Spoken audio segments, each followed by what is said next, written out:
السلام علیکم، میں حافظ محمد خان ہوں اور آپ دیکھ رہے ہیں خان انالیسز یوٹیوب چینل۔ آج میں آپ لوگوں کے سامنے وہ رکھنے جا رہا ہوں جو آج عدالت کے اندر کارروائی ہوئی ہے اور جو اٹارنی جنرل نے استفسار کیا ہے، وہ ساری باتیں، سارا حال و حوال میں آپ لوگوں کے سامنے رکھتا ہوں۔ اور ساری قوم نے آج دیکھا کہ عدالت بھی اس بات پر ماننے پر مجبور ہے کہ جو ہو رہا ہے وہ غلط ہو رہا ہے، لیکن ان کے ہاتھ بندھے ہوئے ہیں، آئین نے ان کے ہاتھ بندھے ہوئے ہیں، لیکن انہوں نے سب نے تسلیم کیا ہے۔ کیسے تسلیم کیا ہے؟ میں آپ کو سارا ڈیٹا جو ہے کلیکٹ کیا ہوا ہے وہ میں آپ لوگوں کے سامنے رکھتا ہوں، آپ خود اپنے مائنڈ سے فیصلہ کر لیں۔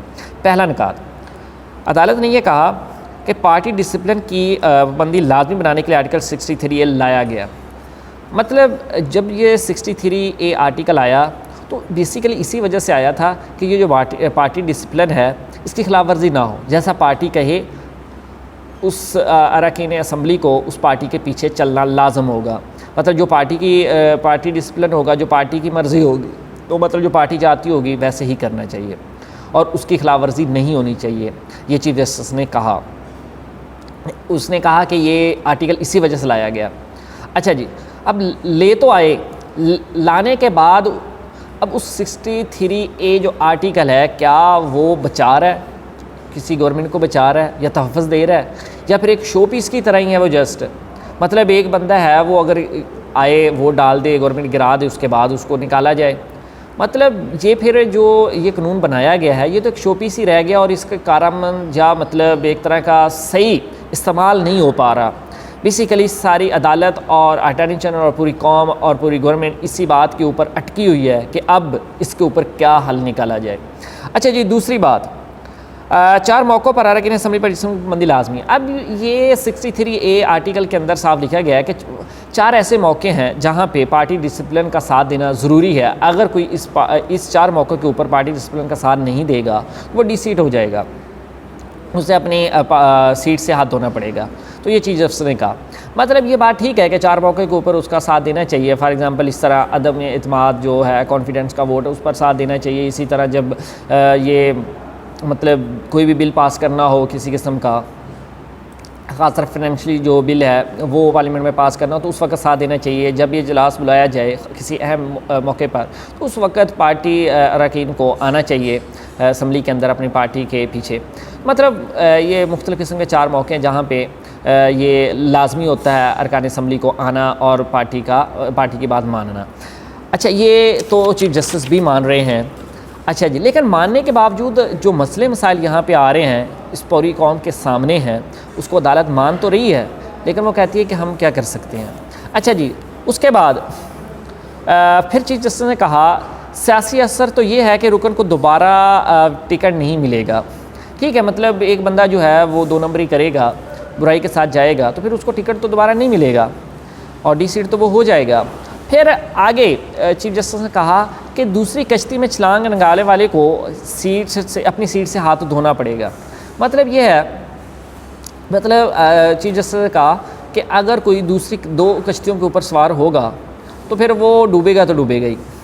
اگر کوئی ایک کشتی کو چھوڑ کر دوسری کشتی پہ جائے گا تو پیچھے والی سیٹ جو ہے وہ اس کی نہیں رہے گی، وہ ڈی سیٹ ہو جائے گا۔ مطلب یہ ہے کہ اگر وہ دوسری پارٹی کو اپنا ووٹ ڈالے گا تو وہ اپنی سیٹ پر بھی نہیں رہے گا، مطلب وہ پکا جا تو رہا ہی ہے۔ لیکن اصل مسئلہ یہاں پہ اس کے ڈی سیٹ ہونے کا نہیں ہے، اصل مسئلہ یہ ہے کہ وہ اگر ڈی سیٹ ہوتا ہے تو تا حیات نااہل ہونا چاہیے۔ گورنمنٹ یہ کہہ رہی ہے کہ اگر اس نے خلاف ورزی کی، صادق امین نہیں رہا تو پھر اسے پکا جانا چاہیے۔ اچھا جی، اس کے بعد پھر آگے چیف جسٹس نے کہا اگر کوئی یہ کہے کہ ہم کے اوپر یہ پابندی کیوں لگائی جا رہی ہے، ہمیں غلام بنایا جا رہا ہے یا مطلب پارٹی سسٹم کے پیچھے کیوں لگایا جا رہا ہے لازمی طور پہ، تو ہم اپنے ضمیر کے مطابق کسی کو بھی ووٹ ڈالیں تو پھر ہم ڈی سیٹ کیوں ہوں اینڈ سو آن۔ تو چیف جسٹس نے کہا کہ جب کوئی پارٹی کا ٹکٹ لینے جاتا ہے تو اس وقت اسے پتہ ہوتا ہے کہ وہ کس پابندیوں میں جکڑا جائے گا اور کون سی پابندیاں اس پہ لگ جائیں گی اور وہ اپنے پارٹی ڈسپلن کے باہر نہیں جا سکے گا اور وہ پابند ہو چکا ہے اپنے پارٹی کے پیچھے۔ تو اگر وہ اتنا ہی آزاد رہنا چاہتا ہے تو وہ پارٹی کا ٹکٹ نہ لے، آزاد لڑ لے۔ تو اس وقت اسے پتہ ہوتا ہے، یہ نہیں اب کہہ سکتا کہ میں آزاد ہو جاؤں اور آزادی سے اپنا ووٹ ڈال لوں، تو ایسا نہیں ہے، اسے پارٹی ڈسپلن کے پیچھے ہی چلنا پڑے گا۔ یہ مطلب یہ عدالت بھی مان رہی ہے۔ اس طرح اب اس کے بعد عدالت نے یہ بھی کہا کہ کوئی بندہ اگر ووٹ ڈالنا چاہتا ہے تو اسے ووٹ ڈالنے سے روکا نہیں جا سکتا، اور اس کے بعد عدالت نے یہ بھی مانا کہ آئین کے اندر یہ گنجائش نظر نہیں آ رہی ہے کہ اس کا ووٹ تسلیم نہ کیا جائے۔ مطلب یہی ہے نا، 4 پوائنٹ پوچھے تھے گورنمنٹ نے، تشریح مانگی تھی عدالت سے کہ کیا وہ ووٹ ڈال سکتا ہے، تو عدالت نے کہا کہ ووٹ تو وہ ڈال سکتا ہے۔ اس کے بعد یہ پوچھا کہ کیا ووٹ ڈال کر اس کو تسلیم کیا جانا چاہیے، تو پھر عدالت نے کہا کہ مطلب گنجائش تو نہیں نظر آ رہی کہ وہ ووٹ ڈالے اور پھر اس کے بعد اس کو تسلیم نہ کیا جائے۔ اچھا جی، اسی طرح پھر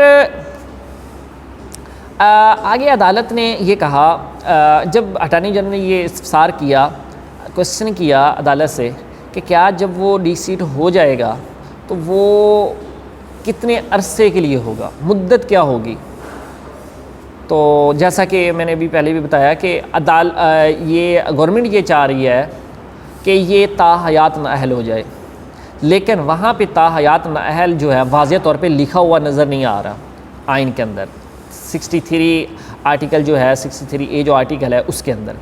تو پھر آگے سے عدالت نے کہا کہ اگر وہاں مدت نہیں لکھی ہوئی کہ وہ ڈی سیٹ ہوگا تو کتنے عرصے کے لیے ہوگا، تو کیا عدالت اس خالی جگہ کو پر کرنے کے لیے ہے؟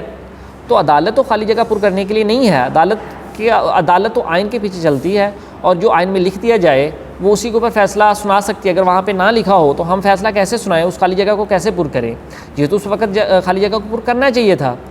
تو مطلب ابھی اس کے اوپر سوچ بچار جاری ہے، اور عدالت بھی اس پوائنٹ پر آ کر پریشان ہو چکی ہے کہ وہ اب کیا فیصلہ کرے، کیا اس کے اوپر بات کرے، لیکن ابھی مزید سوچا جا رہا ہے۔ اسی طرح عدالت نے یہ بھی مانا کہ اگر کسی کو بڑا ہی کوئی غصہ آ رہا ہے پارٹی کے اوپر یا کچھ بھی ہے، تو جمہوریت کے اندر، اگر ہماری جمہوریت برطانیہ سے لائی گئی ہے، برطانیہ کے پیچھے ہم چل رہے ہیں، تو برطانیہ کے اندر، مغرب کے اندر تو جمہوریت ایسی ہے کہ اگر کسی کو غصہ آتا ہے وہ اپنی پارٹی کے اندر غصہ نکالتا ہے، اپنے پارٹی کے اجلاس کے اندر اپنا غصہ نکالتا ہے، وہاں پہ اپنی ناراضگی کا اظہار کرتا ہے۔ یہ نہیں ہے کہ وہ دوسروں کو ووٹ دیتا پھرے تو وہ لوٹا بن کے پھر جائے، ایسا نہیں ہے۔ جب وہ غصہ آتا ہے تو وہ تو اپنی پارٹی کے اندر غصہ نکالتے ہیں۔ اچھا جی، اسی طرح انہوں نے یہ بھی مانا، عدالت نے یہ بھی مانا کہ اگر کسی کو غصہ آ بھی جائے تو اسے پھر بھی اپنی پارٹی کے ساتھ ہمیشہ کھڑا رہنا چاہیے، مطلب ہمیشہ کھڑا ہونا چاہیے۔ تو مطلب یہ ساری باتیں عدالت بھی مان رہی ہے، اور پھر بھی کچھ پوائنٹس کے اوپر آ کر وہ رک جاتی ہے، وہ کہتی ہے کہ یہاں سے آگے ہم کیا کہیں اب۔ اچھا جی، اسی طرح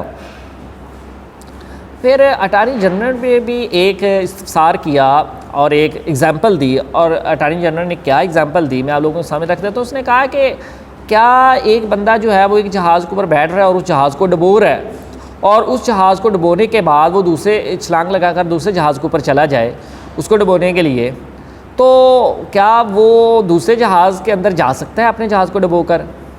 مطلب اس کا یہ تھا کہ وہ کچھ بندے ہیں، جیسا کہ وہ انحراف جو ارکان ہیں، وہ کہتا ہے کہ وہ بندے اپنی گورنمنٹ کو گرا دیں اور اپنی گورنمنٹ کو گرا کر وہ دوسری کسی کی حکومت بنا دیں، مطلب اس کا جہاز گرا دیں اور دوسرے لوگوں کے ساتھ جا کر کھڑے ہو جائیں اور ان کے جہاز کو بچانا شروع کر دیں، اپنا جہاز ڈبو دیں۔ اچھا جی، اسی طرح پھر چیف جسٹس نے یہ بھی کہا آگے سے کہ کیا مطلب ہم پارٹی ڈسپلن کو بادشاہ بنا دیں، بادشاہ سلامت بنا دیں کہ جو وہ آرڈر دیتا رہے وہ ہوتا رہے۔ تو پھر آگے سے اٹارنی جنرل نے استفسار کیا کہ بادشاہ اور لوٹے میں تو کم سے کم فرق ہونا چاہیے نا، بادشاہ سلامت تو نہ بنے پارٹی، لیکن کیا کوئی ووٹ دینے والا لوٹا بن جائے، وہ اپنی ضمیر فروشی کرتا رہے، وہ پیسے لے کر دوسروں کو ووٹ دیتا رہے، تو یہ بھی تو نہیں ہونا چاہیے نا۔ تو اس وجہ سے یہ بھی اٹارنی جنرل نے آج بہت زیادہ جو ہے عدالت کے سامنے اپنے آنسر کوشچن رکھے، تو عدالت نے کہا کہ ہم ابھی سوچ بچار کر رہے ہیں، لیکن عدالت مجبور ہے۔ کیوں مجبور ہے؟ کہ اس کو واضح کوئی پوائنٹ مل نہیں رہا آئین کے اندر۔ اچھا جی، پھر اسی وجہ سے عدالت نے یہ سماعت جو ہے کل تک ملتوی کر دی ہے۔ کہا گیا ہے کہ نماز جمعہ کے بعد 1 گھنٹہ دوبارہ سماعت ہوگی، اگر مکمل ہو گیا جمعہ کے بعد ٹھیک ہے، ورنہ یہ منڈے کو بات چلی جائے گی، سماعت چلی جائے گی، تو دیکھتے ہیں کیا بنتا ہے۔ اچھا جی، ایک اور بھی پوائنٹ ہے کہ جو رضا ربانی تھا، یہ رضا ربانی جو ایک سیاسی پارٹی کا بندہ ہے، اس نے مطلب درخواست دی کہ میں عدالتی معاون بن جاتا ہوں.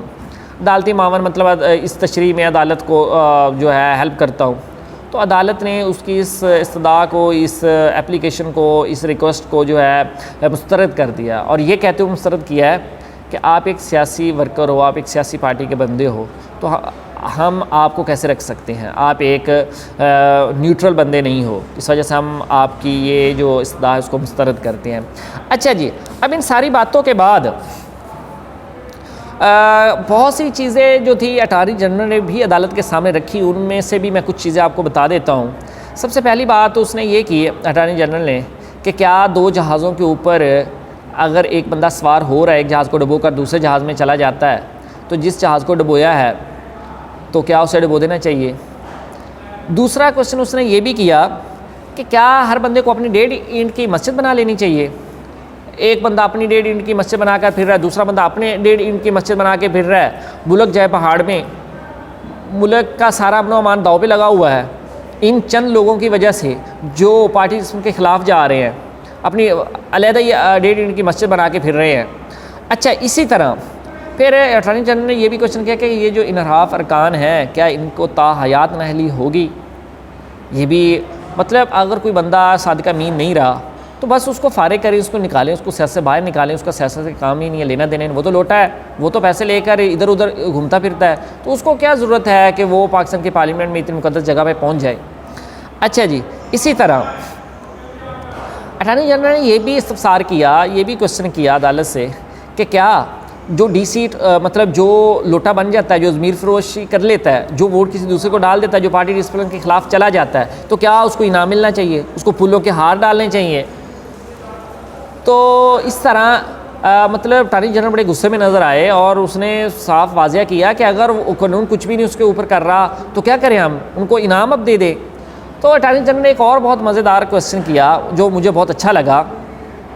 اٹارنی جنرل نے کہا کہ اگر کسی بندے کا ضمیر اتنا ہی جاگ گیا ہے، ضمیر اتنا ہی تنگ آ گیا ہے، ضمیر اتنا ہی مطلب اجازت دے رہا ہے کہ یہ پارٹی ٹھیک نہیں رہی، اس کو اتنا ہی غصہ آ رہا ہے، تو وہ اپنا اتنا ضمیر تنگ نہ کرے، وہ سکون سے جا کے استعفیٰ دے دے اور کسی اور پارٹی سے ٹکٹ لے کر لڑ لے، یا دوبارہ اپنے الیکشن آ کر لڑ لے، اس پارٹی سے نہ رہے. وہ استعفیٰ تو نہیں دے رہا، جا کے ساری کشتیاں جلانے کے اوپر آیا ہوا ہے. تو اگر اس کا ضمیر تنگ ہے تو استعفیٰ دے نا، تو یہ تو وہ کر نہیں رہا. اچھا جی، اسی طرح ایک اور بات بھی ہے، عدالت نے یہ بھی کہا، یہ بھی مانا کہ واقعی جب پاکستان بنا تھا تو اگر مسلم لیگ اس وقت آزادانہ اس کے ارکان لڑتے تو شاید پاکستان نہ بنتا. مسلم لیگ کے اندر ساری پارٹی ایک جا ہو گئی، یکجا ہو گئی، ساری پارٹی، سارے لوگ ارکان مل کر لڑے، مل کر جیتے، ایک پارٹی ڈسپلن کے پیچھے چلے اور پاکستان بن گیا. اگر ہر ایک اپنی 1.5 اینٹ کی مسجد بنا کے پھرتا رہتا، مسلم لیگ کی بات، ایک جماعت کی بات نہ مانتا، اپنی اپنی مناتا رہتا، تو شاید پاکستان نہ بنتا. اچھا جی، اسی طرح عدالت نے ایک اور بات بھی ویسے کی، سوچنے والی ہم سب کے لیے بھی.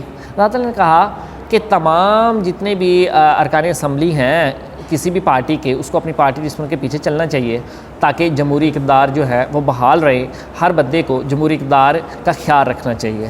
اچھا جی، اسی طرح عدالت نے یہ بات بھی مانی کہ اگر کوئی بندہ اپنی پارٹی کے خلاف جائے گا، اپنی پارٹی کی لائن کی پابندی نہیں کرے گا، تو وہ پارٹی، وہ جو جماعت ہے، وہ پارٹی یا وہ جماعت ہے وہ تباہ ہو جائے گی. مطلب آج کے جتنا بھی یہ سارا سیشن ہوا عدالت کا، تو اس کے اندر ہم لوگوں نے کیا سیکھا؟ ہم لوگوں نے یہ دیکھا کہ عدالت بہت سے پوائنٹ مان رہی ہے کہ واقعی اس کو اپنی جماعت کے ساتھ کھڑا ہونا چاہیے، واقعی اس بندے کو پارٹی سے کے خلاف نہیں جانا چاہیے، جمہوری اقتدار کا خیال کرنا چاہیے، اور اس کے علاوہ اسے جو ہے ڈی سیٹ بھی ہونا پڑے گا، سب کچھ ہے. اٹارنی جنرل نے بھی بہت سی صاف باتیں کی ہے کہ بھئی اس کا ضمیر ہے تو وہ استعفیٰ دے دے، اتنا ہی جاگ گیا ہے تو. اگر وہ نہیں دیتا، وہ 2 نمبری کرتا ہے، تو پھر اسے تاحیات نااہل ہو جانا چاہیے. تو اب ہماری قوم کو کیا سوچنا ہے؟ جو عدالت بھی ایک طرح کا مان رہی ہے، اور آج جو اٹارنی جنرل کے جو کوسچن تھے وہ ہماری پوری قوم کے کوسچن ہیں، تو اب قوم نے فیصلہ کرنا ہے. ساری بات کھل کر سامنے آ گئی ہے کہ برا کون ہے اور اچھا کون ہے، اور برائی کون کر رہا ہے، برائی کے ساتھ کون کھڑا ہے اور اچھائی کے ساتھ کون کھڑا ہے۔ اسی وجہ سے آج جو عمران خان نے یہ کہا ہے کہ اللہ کا پیغام جو ہے وہ سب کے لیے ہے، اور وہ کیا پیغام ہے؟ وہ امر بالمعروف و نہی عن المنکر ہے کہ اچھائی کے ساتھ کھڑے ہو جاؤ اور برائی کو روکو، اچھائی کا حکم دو اور برائی کو روکو۔ اور یہی ہم ساری قوم کا ایک جذبہ ہونا چاہیے، ایک نعرہ ہونا چاہیے کہ ہم یہ پاکستان کے اندر غیر مستحکم جو پاکستان بنانے کی کوشش کی جائے اس کو نہیں ہونے دینا چاہیے، اور ہم سب کو عمران خان کے ساتھ کھڑے ہو جانا چاہیے۔ کیوں؟ کیونکہ وہ حق کے ساتھ کھڑے ہیں، اور اپوزیشن اور یہ ڈاکوؤں کا ٹولہ جو ہے یہ امریکہ اور یورپی ممالک کے ساتھ ملا ہوا ہے اور پاکستان کو نقصان پہنچانا چاہتا ہے اور اپنی کرپشن کو چھپانا چاہتا ہے، اور یہ سارے کے سارے ایک جمہوری گورنمنٹ کو گرانا چاہتے ہیں اور اپنی کرپشن کے پیسوں سے لوگوں کو خرید رہے ہیں۔ اور ہم نے دیکھا کہ پوری قوم کیمرے کے سامنے، پوری قوم نے دیکھا کیمرے کے سامنے ان لوگوں کو جو گورنر ہاؤس میں بیٹھے ہوئے تھے اور وہ لوٹے بنے ہوئے تھے۔ تو اللہ تعالی ہم سب کو جو ہے ہدایت دے، ہم سب کو اچھائی کے ساتھ کھڑا کرے، برائی کے ساتھ لڑنا سکھائے۔ اللہ تعالی ہم سب کا حامی و ناصر ہو۔ خدا حافظ۔